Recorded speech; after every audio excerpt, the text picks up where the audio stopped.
Today we're making the famous French summer vegetable stew, ratatouille, and we're gonna make it in two ways. First up, we have a quick and easy one-pot version that is perfect for busy weekdays, ready in about just an hour. Then we'll switch gears and get a bit fancy with a stunning movie-inspired version from Disney's Ratatouille.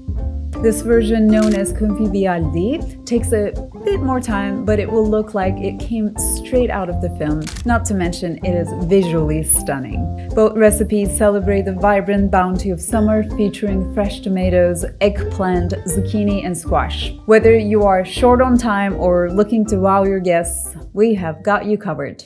I think the best way to start here is by chopping all the vegetables. Now, if you're not familiar, ratatouille has its roots as a humble peasant dish in the Provence region of France, where farmers would use their abundant summer harvest to create this summer vegetable stew. While the classic recipe includes tomatoes, eggplant, zucchini, and bell peppers, there are many regional variations. In our version here, in addition to those veggies, we're going to use classic flavor enhancers like your onion, garlic, and fresh herbs.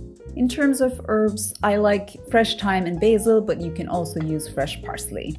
While I'm a big fan of multitasking in the kitchen, this recipe is one of those where prepping everything first will make the cooking process easier later on. As you're cutting the vegetables, it is best to ensure that they're similar in size so that they can cook evenly. Most of the veggies we're using are pretty straightforward, but a common question is whether to salt the eggplant. Now, the short answer to that question is no, you don't really need to. Thanks to the advancements in eggplant farming, farmers have bred out much of that signature bitterness, especially in the globe eggplants you find in the US supermarkets. In her cookbook, New Vegetarian Cooking for Everyone, Deborah Madison, one of my favorite chefs, says that eggplant that is freshly picked, harvested before it is full of seeds, and eaten within a few days is naturally sweet and does not need salting. So, in other words, fresh, young eggplants from the grocery store or farmer's market likely don't need to be salted. But if you still prefer to salt your eggplant, I have got a detailed article about it on my website that you can check out. Moving on. This quick version is cooked on the stove, so grab a large Dutch oven or a big pot with a lid. We're going to start by heating 4 tablespoons of olive oil. Then we'll add in a chopped yellow onion and some colorful bell peppers. We'll saute them until they're softened for about 8 to 10 minutes. Then we'll stir in a tablespoon of tomato paste and 5 cloves of minced garlic and cook for another minute or so. Then we'll start adding the vegetables we cut earlier, starting with eggplant, zucchini, and tomatoes, along with some fresh thyme, 2 teaspoons of salt, half a teaspoon of black pepper, and a teaspoon of sugar. Now, you might be wondering why we're adding sugar. In vegetable dishes like this, adding just a small amount of sugar helps balance the natural acidity of the tomatoes and enhances the overall flavor of the dish. It doesn't necessarily make the ratatouille sweet, rather it brings out the natural sweetness of the vegetables, making the flavors blend together nicely. And you can use any type of sugar, cane sugar, coconut sugar, or even maple syrup would work. So with everything in the pot, we'll give it a good stir to combine all the ingredients. We'll bring it to a boil and let it simmer on low heat for about 20 minutes, stirring occasionally until all of the vegetables are tender. Once fully cooked, we'll finish it off with a glug of apple cider vinegar, which adds a touch of brightness and helps to elevate all of the flavors. We'll garnish it with a few leaves of fresh basil, a pinch of red pepper flakes, and finish it off with a drizzle of olive oil right before serving. And there you have it, a quick and easy one-pot ratatouille, perfect for a busy weeknight. Now for the second version, we are using pretty much the same ingredients, but taking things up a notch by preparing it in a different way. This fancier ratatouille has 2 parts. First, the tomato sauce, kind of like the bottom layer, and then the second part is the arranging of the vegetables before baking the whole thing in the oven. So we'll start with the bottom layer first. If you have one, grab a 12-inch oven-proof skillet, which is great because we can start cooking on the stove and then continue it in the oven.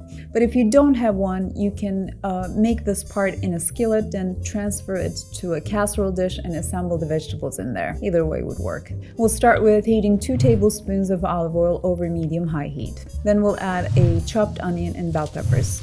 We'll saute them for about 10 minutes or until they're softened. We'll add in the garlic and saute for another minute or so. Then we'll stir in a 28-ounce canned crushed tomatoes, 1 teaspoon kosher salt, half a teaspoon of ground black pepper, and a teaspoon of sugar.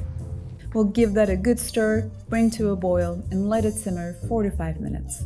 Then off the heat, we'll finish it off with a glug of apple cider vinegar and a handful of chopped fresh basil, and let it cool while we work on the rest of the vegetables.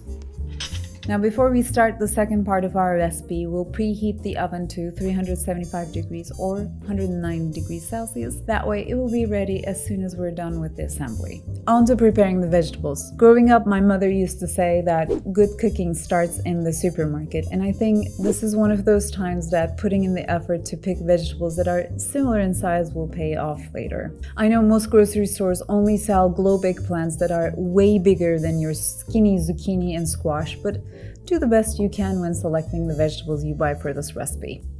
Now let's talk about cutting them up. Arguably, the most time-consuming part of this recipe is slicing the vegetables. Similar to the previous version, we're using zucchini, eggplant, tomatoes, and this time I'm also using summer squash, but instead of cutting them in chunks, we'll slice them thinly. As we were testing this recipe, for the sturdy vegetables like your zucchini, squash, and eggplant, we started the slicing process with a mandolin. I own 2 mandolins, with one that has a blade with a fixed diameter, whereas the other one with an adjustable blade.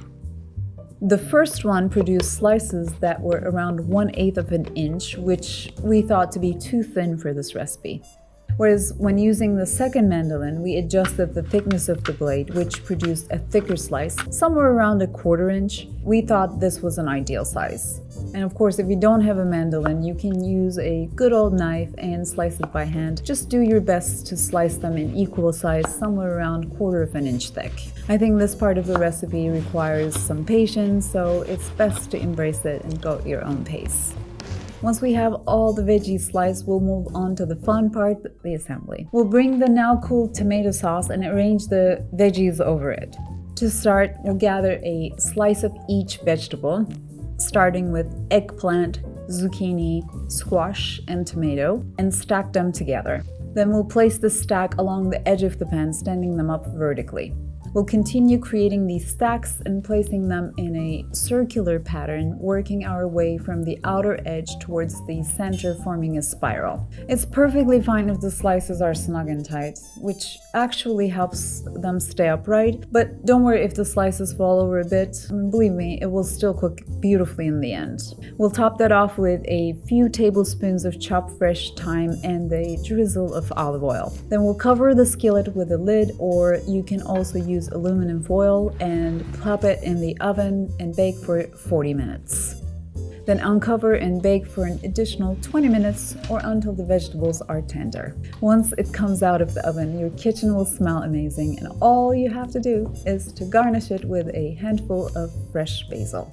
And just like that, you'll have a stunning layered ratatouille that is elegant enough for any table, just like the one that wowed the critics in the movie. A couple of things before I let you go.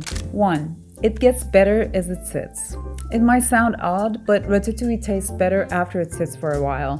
The flavors continue to develop and mix, so if you have the time, let it sit for a bit before serving. 2. If you have leftovers or want to make it ahead of time, just bring them to room temperature and store it in an airtight container in the fridge. It should keep well for 3 to 4 days, and the flavors will only get better as it sits. Finally, you can serve ratatouille warm or cold, which makes it super versatile. Warm, it's a comforting dish perfect for dinner. Cold, it's a refreshing option for a summer lunch or picnic. There you have it, friends, an easy summer meal you can make with the vegetables of the season. The recipe and the link for the printable version are included in the description below. I hope you like it as much as we do. Thanks for watching. I will see you in our next video. I don't know where to put my hands. Flavor enhancement. We'll go colorful fresh spinach by preparing